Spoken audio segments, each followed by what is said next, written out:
নমস্কার বন্ধুরা, কম্পিটিটিভের দুনিয়া আপনার প্রত্যেককে স্বাগত এবং আপনাদের সাথে আছি আমি পর্ণদীপ। আর আমরা ডেইলি কারেন্ট অ্যাফেয়ার্স অ্যানালিসিস করি দ্য হিন্দু থেকে। আজ 17ই জুন 2021 ইম্পর্টেন্ট কিছু কারেন্ট অ্যাফেয়ার্স নিয়ে চলে এসেছি। তো চলুন ভিডিওটা শুরু করা যাক। আর আজকের কারেন্ট অ্যাফেয়ার্সটা প্রথম থেকে শেষ পর্যন্ত দেখবেন, প্রচুর ইম্পর্টেন্ট কারেন্ট অ্যাফেয়ার্স রয়েছে। আমি গত কয়েকদিন একটু কারেন্ট অ্যাফেয়ার্সের সোর্সের প্রবলেমের জন্য কারেন্ট অ্যাফেয়ার্স রেগুলার আনতে পারিনি। তো আজ কিন্তু সমস্ত কারেন্ট অ্যাফেয়ার্স, যত ইম্পর্টেন্ট কারেন্ট অ্যাফেয়ার্স আছে সব কিছুই কিন্তু নিয়ে চলে এসেছি। তো চলুন ভিডিওটা শুরু করা যাক। তার পূর্বে এগিয়ে চলো, এই টেলিগ্রাম চ্যানেলটি সাবস্ক্রাইব করতে ভুলবেন না। এই চ্যানেলে আমার প্রতিটি লেকচারের আপডেট সহ ইম্পর্টেন্ট লেকচারের পিডিএফ পেয়ে যাবেন। এছাড়া এই যে ডেসক্রিপশন বক্স, এখানে আমার চ্যানেলে এবং আমার সম্পর্কে লেখা রয়েছে। আর আধুনিক Bharat, Indian modern history by Bipan Chandra, এই বইটা review, Indian polity by M Laxmikanth, general science encyclopedia, এই বইগুলোর রিভিউ কিন্তু আপনারা দেখতে পারেন। লিঙ্ক ডেসক্রিপশন বক্সে দেওয়া থাকবে। চলুন শুরু করা যাক। তো প্রথমে যে নিউজটা রয়েছে দেখুন, জলগাঁও বানানা বা জলগাঁও কলা, এটা কিন্তু জিআই সার্টিফিকেশন পেয়েছিল 2016 সালে। আর জিআই সার্টিফিকেশন তো পেয়েছিল, তো KVK নিসর্গ কৃষি বিজ্ঞান কেন্দ্র জলগাঁওয়ের পক্ষ থেকে কিন্তু এটা রেজিস্টার করা হয়েছিল এবং ফাইনালি কিন্তু জলগাঁও ব্যানানা জিআই সার্টিফিকেশন পেয়েছিল 2016 সালে। এবার আমি একটু বলে দিই কেন এটা নিউজে রয়েছে। রিসেন্টলি কিন্তু এই জলগাঁও ব্যানানা একটা ইম্পর্ট্যান্ট পার্সেন্টেজ কিন্তু দুবাইতে এক্সপোর্ট করা হয়েছে। আর এই জলগাঁও ব্যানানা এক্সপোর্টের দিক থেকে কিন্তু ভারতকে অনেকটা বুস্ট করছে। তো সেহেতু কিন্তু এই জলগাঁও ব্যানানা পরীক্ষার জন্য ইম্পর্টেন্ট। জলগাঁও এটা মহারাষ্ট্রের রয়েছে, জলগাঁও ডিস্ট্রিক্ট মহারাষ্ট্রের একটি ডিস্ট্রিক্ট। তো very very important, GI tag পেয়েছিল 2016 সালে জলগাঁও ব্যানানা। আর এটা কার দ্বারা রেজিস্টার করা হয়েছে? নিসর্গ কৃষি বিজ্ঞান কেন্দ্র। এবার আপনাদের মনে কোশ্চেন আসতে পারে, এই যে জিআই ট্যাগ ব্যাপারটা কি? তো জিআই এর ফুল ফর্ম হচ্ছে জিওগ্রাফিক্যাল ইন্ডিকেশন। এই যে ট্যাগটা কাদের দেওয়া হয়, অর্থাৎ কোনো যে ইম্পর্টেন্ট, ধরুন কোনো একটা দ্রব্য তৈরি হলো, অর্থাৎ ছোট এক্সাম্পল দিচ্ছি, উড়িষ্যা এবং কলকাতার মধ্যে রসগোল্লা, এর মধ্যে কে জিআই ট্যাগ পাবে, এই নিয়ে একটা কন্ট্রোভার্সি হচ্ছিল, আপনারা জানেন। তারপরে ধরুন দার্জিলিং টি, এই দার্জিলিং টি অন্য জায়গায় ধরুন কেউ কোনো একটা চা তৈরি করে সেটা দার্জিলিং টি বলে বিক্রি করছে বাজারে। তো সেহেতু যে জিনিসটা তার নিজস্ব একটা এরিয়াতে উৎপন্ন হচ্ছে, সেই এরিয়ার একটা সার্টিফিকেশন দরকার। তো সেই জন্য এই যে জিআই ট্যাগ কিন্তু তৈরি হয়, অর্থাৎ সেই জিনিসটা, কোনো প্রোডাক্ট বা কোনো গাছ, এই রকম কোনো জিনিস, তার উৎপত্তি কোথা থেকে হয়েছে, এই রকম যে আইডেন্টিফিকেশন যে জায়গাটা, তো সেটাকেই কিন্তু বলা হয় জিআই ট্যাগ। আর এই জিআই ট্যাগ অবশ্যই দরকার, না হলে কিন্তু কোনো জিনিসের নকল কিন্তু অতি সহজেই বেরিয়ে যেতে পারে। আমি ছোট্ট এক্সাম্পল যেটা এক্ষুনি দিলাম, ধরুন মুম্বাই থেকে রসগোল্লা তৈরি করলো, সেটা কলকাতার রসগোল্লা বলে চালিয়ে দিল। অথবা যদিও উড়িষ্যা পেয়েছে জিআই ট্যাগটা রসগোল্লার দিক থেকে, অথবা কেউ ধরুন কর্ণাটকে কেউ খুব নিম্নমানের চা উৎপন্ন করে সেটা দার্জিলিং টি বলে বাইরের দেশে বিক্রি করলো, সেখানে দার্জিলিং টির মার্কেট কিন্তু নিচে নেমে যাবে। তো সেহেতু কিন্তু এই জিআই ট্যাগ অবশ্যই দরকার, অর্থাৎ কোনো জিনিস তার উৎপত্তি কোথায় তার জন্য একটা বিশেষ সার্টিফিকেশন দরকার। তো সেই জন্যই জলগাঁও ব্যানানা রিসেন্টলি দুবাইতে এক্সপোর্ট করা হয়েছে এবং এটি 2016 সালে জিআই ট্যাগ পেয়েছে। কার দ্বারা রেজিস্টার করা হয়েছিল? নিসর্গ কৃষি বিজ্ঞান কেন্দ্র দ্বারা। এটা জলগাঁও মহারাষ্ট্রতে অবস্থিত। Very very important. Next scientist কিন্তু ক্রিয়েট করেছে তাদের ফার্স্ট এবার 3D map of boundary between আমাদের যে সোলার সিস্টেম এবং ইন্টারস্টেলার স্পেস, যার নাম হেলিওস্ফিয়ার। তো এখানে ইম্পর্টেন্ট যেটা, হেলিওস্ফিয়ার জিনিসটা কী জিনিস। তো তার আগে এখানে দেখে নিন হু কয়েন্ড হেলিওস্ফিয়ার। এই যে হেলিওস্ফিয়ার টার্মটা কে প্রথম ইউজ করেন? আলেকজান্ডার জে ডেসলার, তিনি কিন্তু হেলিওস্ফিয়ার এই নামটা প্রথম ইউজ করেন। এবং হেলিওস্ফিয়ার ব্যাপারটা কি এবার একটু বোঝার চেষ্টা করুন। ধরুন আমাদের এই যে সোলার সিস্টেম, টোটাল যে সোলার সিস্টেম, এই সোলার সিস্টেমটা একটা বাবেলের মধ্যে অবস্থান করছে। ভয়েগার বলে একটা মহাকাশ যান ছিল 1977 কি 1975, প্রবলি 1977, আপনারা গুগল সার্চ করতে পারেন। 1977 সালে ভয়েগার যে যানটা পাঠানো হয়, সেই যানটা কিন্তু বিলিয়ন বিলিয়ন দূরে চলে গেছে। এবং সেই যান যে ফটো পাঠিয়েছে, টোটাল যে ওয়ার্ল্ডে যে ফটোগুলো পাঠিয়েছে, সেই ফটোর মাধ্যমে দেখা গেছে যে আমাদের যে সোলার সিস্টেম, এটা একটা বাবেলের মধ্যে অবস্থান করছে। আমরা ছোটোবেলায় সাবানের ফেনা বা সার্ফের ফেনা, তার মধ্যে কোনো গোলাকার জিনিস ডুবিয়ে সেখানে একটু ফু দিলে সেখানে কিন্তু একটা বাবেল বার হতো, গোল গোল যে বাবেল। অনেকে এটা নিয়ে খেলা করে, অনেকে এটা বিক্রিও করে থাকে। তো এই যে বাবেল, এই বাবেলের মধ্যে আমাদের সোলার সিস্টেম অবস্থান করছে।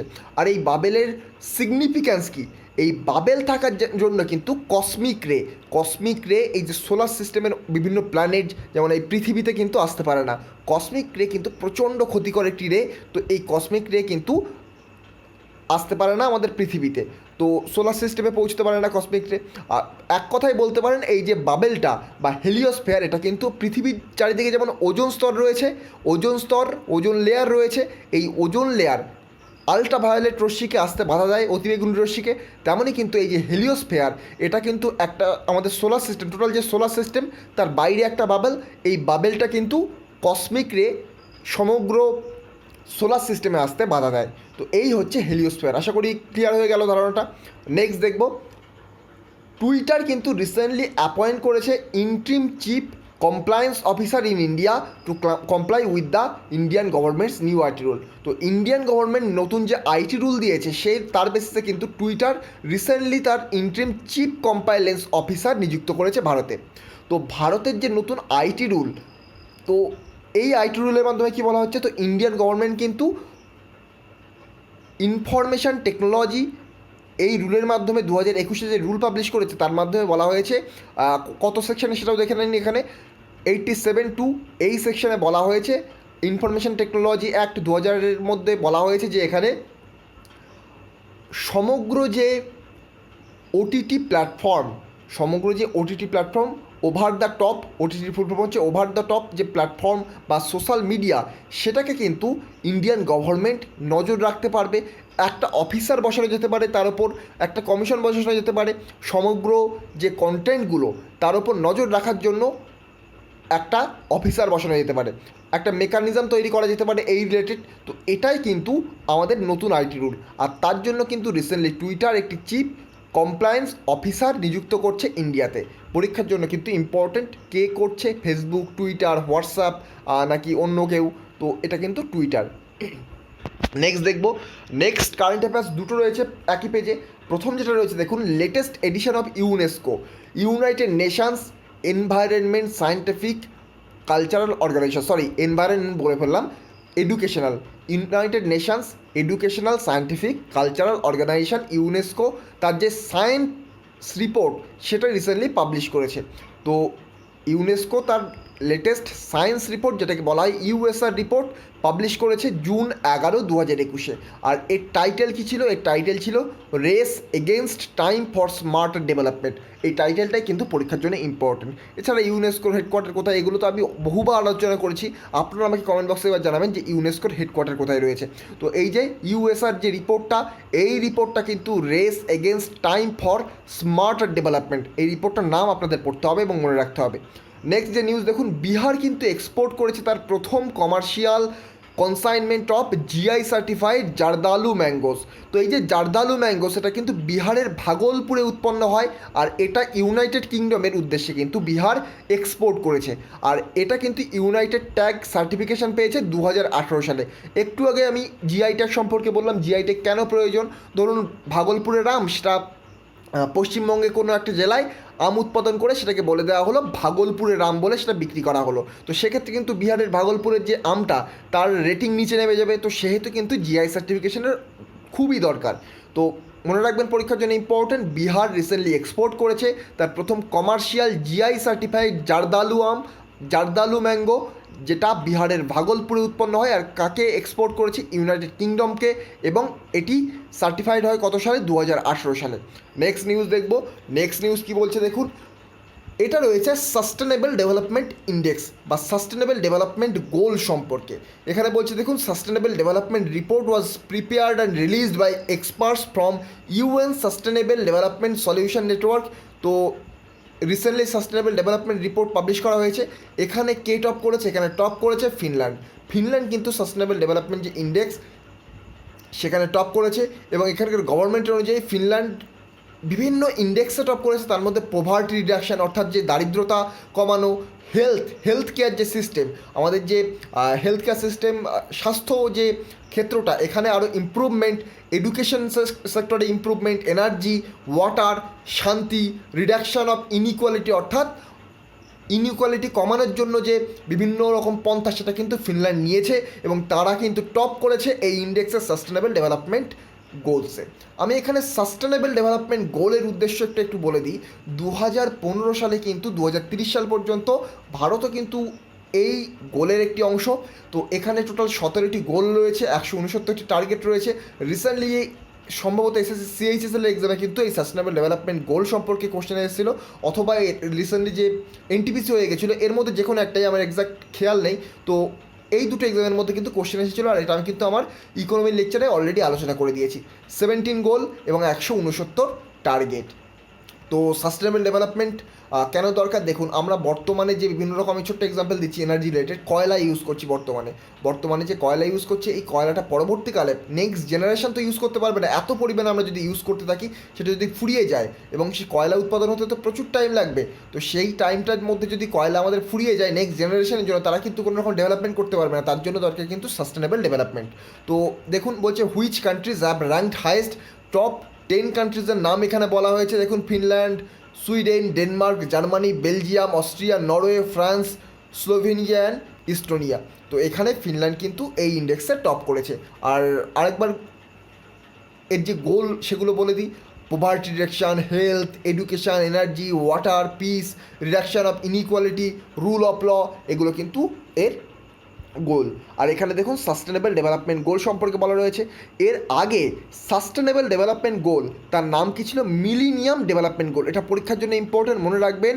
এর আগে সাস্টেনেবল ডেভেলপমেন্ট গোলের নাম ছিল মিলিনিয়াম ডেভেলপমেন্ট গোল, সেটা বর্তমানে চেঞ্জ হয়ে হয়েছে সাস্টেনেবল ডেভেলপমেন্ট গোল। এখানে দেখুন SDG index is framed on this basis of implementation of 17 SDG goals এবং UN member states in 6 broad categories. তো 6টা ব্রড ক্যাটাগরিজের ক্ষেত্রে কিন্তু এগুলোকে ইউজ করা হয়: education, skill, health, wellbeing, clean energy and industry, sustainable land use, sustainable সিটিজ, digital technologies index, এগুলো কিন্তু প্রিপেয়ার করা হয়। তো সাস্টেনেবল ডেভেলপমেন্ট গোল সম্পর্কে আমি একটু আগেই বলে দিলাম, যাতে আমাদের নেক্সট জেনারেশন ঠিকভাবে সার্ভাইভ করতে পারে তাদের জন্যও কিছু রাখা হয়, কিছু এনার্জি রাখা হয়, কিছু ইম্পর্টেন্ট যেগুলো বাঁচার জন্য দরকার সেগুলো রাখা হয়। তো এটাই কিন্তু সাস্টেনেবল ডেভেলপমেন্টের উদ্দেশ্য। নেক্সট দেখব ন্যাটোর লিডাররা কিন্তু রিসেন্টলি ডিক্লেয়ার করেছে চায়নার থেকে সবার সিকিউরিটি থ্রেট রয়েছে, এবং চায়নার সঙ্গে কিন্তু সিকিউরিটি চ্যালেঞ্জ রিলেটেড একটি ইস্যু তারা ক্রিয়েট করেছে। তো নর্থ আটলান্টিক ট্রিটি অর্গানাইজেশন, ন্যাটোর full form north Atlantic treaty organization. তো এখানে ইউরোপিয়ান কান্ট্রি এবং নর্থ আমেরিকান কান্ট্রিগুলো মিলে কিন্তু এই যে ন্যাটো কান্ট্রি তৈরি করেছে। ওয়ার্ল্ড ওয়ার 2 এর পরে রাশিয়ান যে অ্যাগ্রেশন বেড়ে চলেছিল ওয়ার্ল্ড ওয়ার 2 এর পরে বা দ্বিতীয় বিশ্বযুদ্ধের পরে, তো সেটাকে প্রশমিত করার জন্যই কিন্তু ইউরোপিয়ান এবং নর্থ আমেরিকান কান্ট্রিগুলো মিলে এই নর্থ আটলান্টিক ট্রিটি অর্গানাইজেশন এটা তৈরি করেছিল। তো এখানে টোটাল 30টি ইউরোপিয়ান এবং নর্থ আমেরিকান কান্ট্রি রয়েছে। আর 1949 সালের নর্থ আটলান্টিক ট্রিটি অনুযায়ী কিন্তু এই যে ন্যাটো তৈরি হয়। আর ন্যাটোর যে কাজ সেটা নিজেদের মধ্যে কালেকটিভলি ডিফেন্স শেয়ার করা, অর্থাৎ একজনের প্রবলেমে আরেকজন ডিফেন্সে হেল্প করা, এটাই কিন্তু ন্যাটোর মূল উদ্দেশ্য। এবং ন্যাটো কান্ট্রিগুলোর মধ্যে কিন্তু যদি একজন যুদ্ধে জড়িয়ে পড়ে সেখানে কিন্তু বাকি ন্যাটো কান্ট্রিগুলোও কিন্তু যুদ্ধে জড়িয়ে পড়তে পারে, এমনটা কিন্তু প্রভিশনে আছে। তো নেক্সট দেখব ওয়ার্ল্ড এল্ডার অ্যাবিউজ অ্যাওয়ারনেস ডে পালন করা হলো 15ই জুন, আর এটা কিন্তু প্রতি বছর পালন করা হয়। তো এল্ডার পিপল যারা, অর্থাৎ বয়োজ্যেষ্ঠ পিপল বিভিন্ন ক্ষেত্রে, স্পেশালি মহিলাদের ক্ষেত্রে একটা ভার্বাল, ফিজিক্যাল, ইমোশনাল যে অ্যাবিউজ করেন, অথবা এল্ডার পিপল যারা বয়োজ্যেষ্ঠ ব্যক্তি, অনেক ক্ষেত্রে দেখা যায় বাচ্চাদের ওপর, তার ফ্যামিলির হোক অথবা বাইরের বাচ্চাদের ওপর, সেটা কিন্তু মেন্টাল, ভার্বাল, ফিজিক্যাল, ইমোশনাল যে একটা টর্চার করে, যে অ্যাবিউজ করে, সেখান থেকে অ্যাওয়ারনেস ক্রিয়েট করার জন্যই কিন্তু প্রতি বছর জুন 15 এই দিনটা পালন করা হয়, যাতে প্রত্যেকে জাস্টিসকে অ্যাক্সেস করতে পারে। তো এই হচ্ছে নিউজ। তো এই ছিল আজকের টোটাল কারেন্ট অ্যাফেয়ার্স। যদি ভিডিওটা ভালো লেগে থাকে, ডেইলি এই ধরনের ভিডিও পেতে চান, আমার চ্যানেলটিকে সাবস্ক্রাইব করে পাশে থাকা বেল আইকনটি প্রেস করতে ভুলবেন না। আর আমরা কিন্তু দ্য হিন্দু থেকে এইভাবে আলোচনা করতে থাকবো। এখান থেকেই কিন্তু প্রতিটা পরীক্ষায় আপনারা কোশ্চেন কমন পাবেন। আমি এখন ইউপিএসসির পার্সপেক্টিভ থেকে আলোচনা করছি, যেমন ন্যাটো সম্পর্কে একটু বলে দিলাম, সাস্টেনেবল ডেভেলপমেন্ট গোল সম্পর্কে বলে দিলাম, এসডিজি সম্পর্কে আমাদের ইউপিএসসি মেন্সের সিলেবাসে রয়েছে।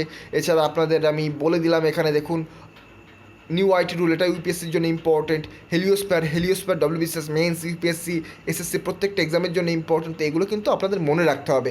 আর জলগাঁও বানানা এটা এসএসসির জন্য ইম্পর্টেন্ট, ইউপিএসসি প্রিলিমসের জন্য ইম্পর্টেন্ট, ডব্লিউবিসিএসের জন্য অতটাও আমার মনে হয় না যে ইম্পর্টেন্ট। তবে প্রত্যেকটা কারেন্ট অ্যাফেয়ার্স কিন্তু মনে রাখার চেষ্টা করবেন, তার কারণ আমি কিন্তু প্রতিদিন 6 থেকে 7টার বেশি কারেন্ট অ্যাফেয়ার্স জানি না। তো ইউপিএসসি যখন ইনক্লুড করেছি তখন থেকে একটু আমার কারেন্ট অ্যাফেয়ার্সের সোর্সটা একটু বেড়ে গেছে এবং কারেন্ট অ্যাফেয়ার্সও একটু বেড়ে গেছে।